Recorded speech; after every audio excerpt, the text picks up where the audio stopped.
Look who's waiting on me. It's Boogee. Hi, Boogee. Are you having a good Labor Day? I hear you purring.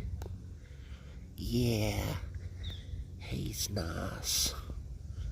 He's a good boy, ain't you? What are you doing, Boogee?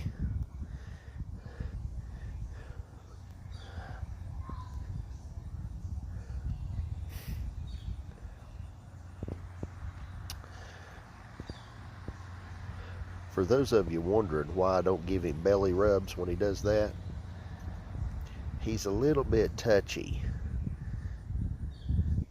His blindness, I think, gives him a little bit of anxiety. And if I were to reach down right now and touch his belly,